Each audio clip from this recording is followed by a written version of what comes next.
L'aventure de la Sarthe au fil de l'eau, elle démarre en juin 1986 par le chantier de réhabilitation du chemin de halage qui est situé en bordure de Sarthe. Donc dans la foulée, on va proposer à nos adhérents des sorties en ITO, des sorties, des randonnées pédestres autour du patrimoine industriel et puis des itinérances en canoë. Et on va élargir notre public en allant vers le scolaire en proposant des classes fluviales. Donc là on voit bien que la Sarthe au fil de l'eau se tourne vers le thème de l'eau puisque la Sarthe c'est le lien sur le territoire. C'est une clé pour entrer sur le territoire et intéressante si on veut travailler sur le développement territorial. Donc pour travailler sur ce thème-là, sur ce projet, il nous faut des alliés, et les alliés, des partenaires, et nos partenaires privilégiés, ça a été les élus, et on a essayé de fédérer ou de coordonner le travail des associations qui travaillaient sur les mêmes thèmes. Donc à partir d'un certain moment de développement, on a pensé que ce serait intéressant que ce travail il soit reconnu au niveau national. Donc on a cherché les labels qui pouvaient correspondre à nos actions, à nos engagements, et on s'est tourné donc vers le label CPIE. Pourquoi le label CPIE? Parce qu'il était adossé à un certain nombre de ministères, dont celui de l'environnement, et des collectivités territoriales, ce qui correspondait à ce qu'on faisait, quoi. Donc on a monté assez vite un projet stratégique, et ce projet stratégique, on l'a proposé à l'Union nationale des CPIE en juin 1994. Ce projet, il paraissait intéressant pour l'Union, et on a été donc labellisé CPIE en juillet 1994. Et la deuxième étape du label, en fin de compte, c'était de trouver un lieu qui nous permettait, un genre de centre de ressources qui nous permettait d'appliquer ce projet. On a cherché sur notre territoire d'intervention, qui était principalement la vallée de la Sarthe et du Loir, et on a trouvé à Pouillé, sur Vègre, un lieu historique intéressant, une cour de justice du 12e et un relais de poste du 15e, qu'on a réhabilité avec des fonds des collectivités, de la région et de l'Europe. Notre statut a changé. Au départ, on était un peu initiateur et animateur. Et on est passé à médiateur, coordonnateur de projet. On est rentré dans tout ce qui était conseil de développement des pays. On a pris de l'ampleur. On a professionnalisé l'association. Ce que je voudrais dire quand même, c'est que tout ça, c'était dans une ambiance conviviale. On a cherché à créer du lien entre nos adhérents, les habitants du territoire.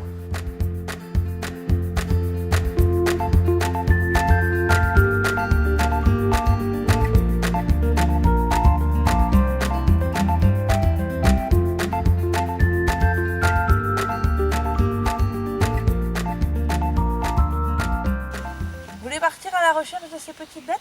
Oui. Alors, je vais vous expliquer comment on va s'organiser. Je vais vous donner à chaque équipe une petite pelle. Grâce à cette petite pelle, vous allez pouvoir creuser, fouiller dans le sol pour essayer de trouver ces petites bêtes. Où est-ce que vous pourriez chercher? Alors, il y a un arbre là, faut aller là. Hein? Sûrement, Allez, cet arbre. viens, on va aller. Non, là, c'est dans l'arbre là. Ok, une petite. Ah, elle est tombée. On commence. Sur la boîte. Qu'est-ce que tu as trouvé? Le verre de terre.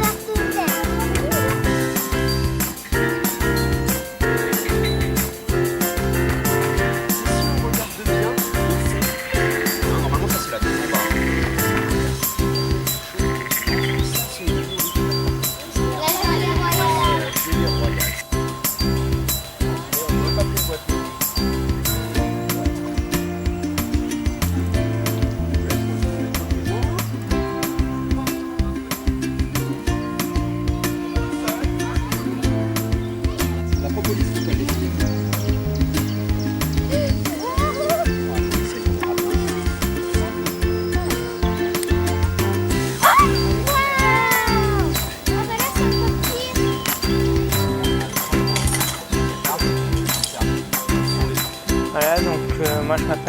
Montreux.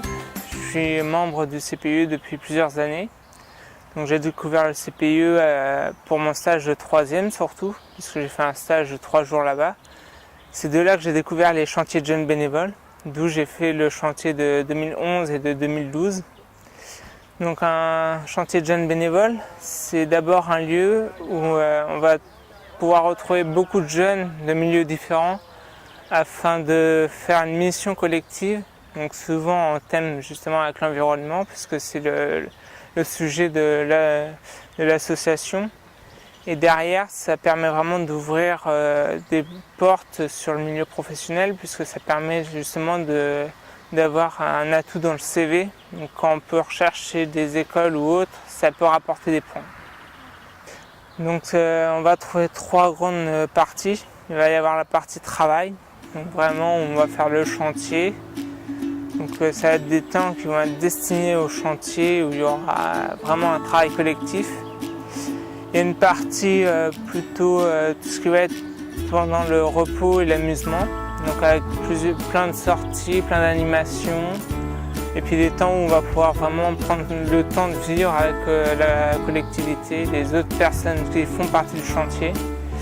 Et enfin toute la partie qui va être réservée aux tâches justement de la vie en collectivité, donc tout ce qui va être l'alimentation, les courses, la cuisine et puis le rangement aussi, puisqu'il faut prendre le temps justement de bien aménager son temps pour tout ranger dans les temps. Bonjour, je me présente, je m'appelle Arthur Dagneau et donc je suis un ancien participant des chantiers de jeunes bénévoles avec le CPIE de la Flèche. Donc j'en ai fait moi personnellement 4. On a commencé par le débroussaillage un peu d'une zone humide à côté de l'aérodrome de la Flèche. L'année d'après on a continué, on a fait l'aménagement aussi d'une mare. Et donc le 3e que j'ai fait, on était sur l'espace Gambetta, le badaud de la Flèche. Donc on a aménagé un patio intérieur qui était en friche. Donc on a refait une terrasse en bois de palette. On a aussi fait l'aménagement d'un jardin pour le club ado, donc où ils pourront récolter les légumes, mais aussi avec un petit espace de rocaille avec que des plantes aromatiques, donc pour donner un parfum agréable aussi. Et le dernier, j'ai participé aussi au chantier sur l'îlot où nous sommes. Donc quand nous sommes arrivés, c'était complètement en friche, il y avait des herbes de partout. Et donc on a débroussaillé tout ça à l'aide de faucilles, de scies, de paires de force, sécateurs, comme on a pu. Et donc au bout de 2 semaines, on a réussi à voir le jour dans tout ça. On a créé des allées, des cheminements un peu partout. Et donc on a fait aussi avec les bouts de bois qu'on a récoltés du plessage. Donc des petites barrières en bois. Et donc voilà, le rendu était agréable, on pouvait se promener comme on voulait dans l'îlot. Pour le CJB, j'incite les jeunes qui peuvent le faire à le faire, parce que c'est vraiment une expérience très bien. Donc on apprend à être en relation avec la nature, c'est vraiment important je pense aujourd'hui, parce que sans nature on aurait du mal à vivre. Et donc bah voilà. Il faut se lancer dans le CJB et puis voir de quoi ça a l'air. Voilà.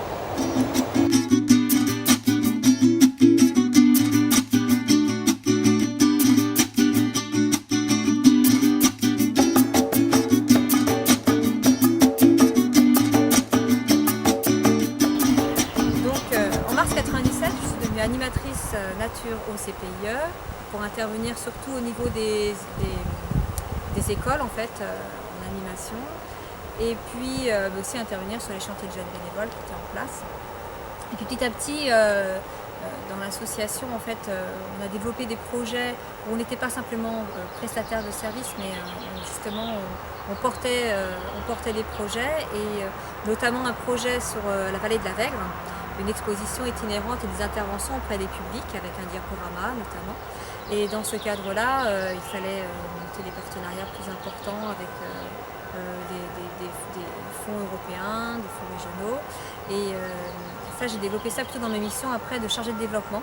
Je suis devenue chargée de développement en 2001 et ce projet sur la Vègre important a été mené en 2003. En 2003, je suis passée donc directrice du CPIE.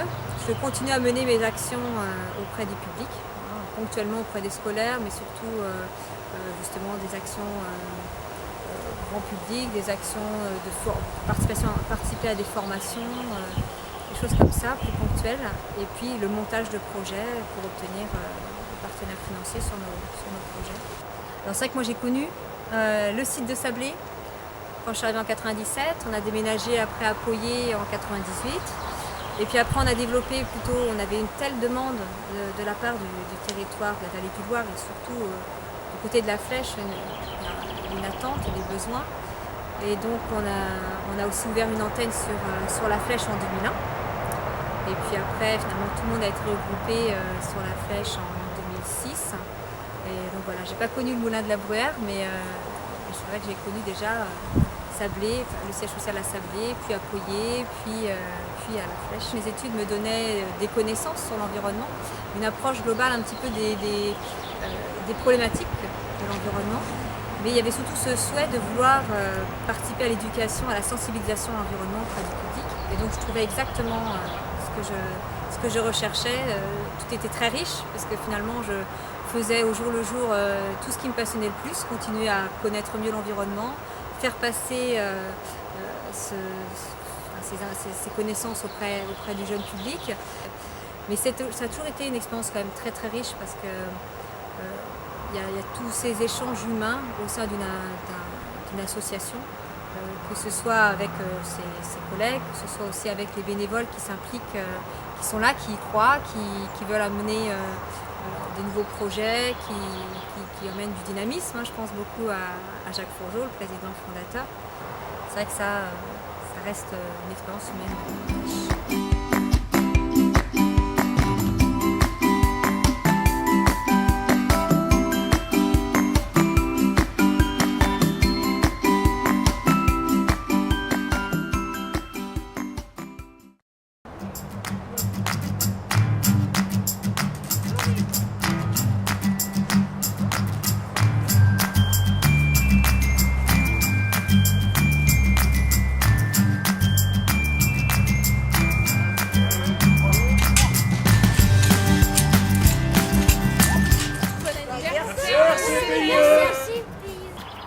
Nous voilà dans le jardin du CPIE Vallée de la Sarthe du Loir. Donc un jardin qui a été créé suite à une dynamique du réseau de l'URCPIE où on avait notamment visité le CPIE Sèvres-et-Bocage où il y avait vraiment ce côté bénévole avec des gens qui se retrouvaient pour un échange de savoir et de pratiques et d'astuces autour du jardin et de la pratique du jardinage biologique, puisque l'intérêt c'était aussi de préserver la biodiversité et aussi d'améliorer la qualité de l'eau. Donc le but c'était d'avoir toutes ces pratiques respectueuses dans l'environnement. Donc moi quand je suis arrivé en 2006 au CPE, on travaillait un peu sur le jardin avec des animations, avec les scolaires, mais on n'avait pas de site à proprement dit. Et c'est vrai que par le temps venant et le fait d'avoir déménagé en fait au moulin de la Bruyère, on se retrouvait dans un site qui permettait d'exploiter un extérieur et donc de créer ce jardin potager et un peu d'ornement. Et par la suite, on avait envie aussi d'avoir un lieu où les bénévoles pouvaient se retrouver et partager des choses autour de quelques ateliers ou quelques projets. Donc le potager est né un peu comme ça.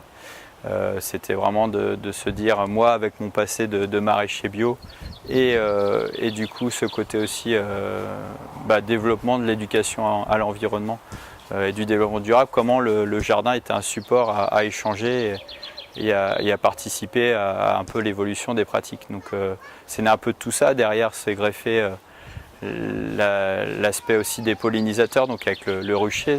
Donc on avait le jardin qui était le support à la biodiversité, les auxiliaires étaient présents, et les pollinisateurs et le rucher du CPE permettait aussi d'avoir un plus à ce niveau-là.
erreur là, qu'est-ce que c'est que ça? Faire un dessin.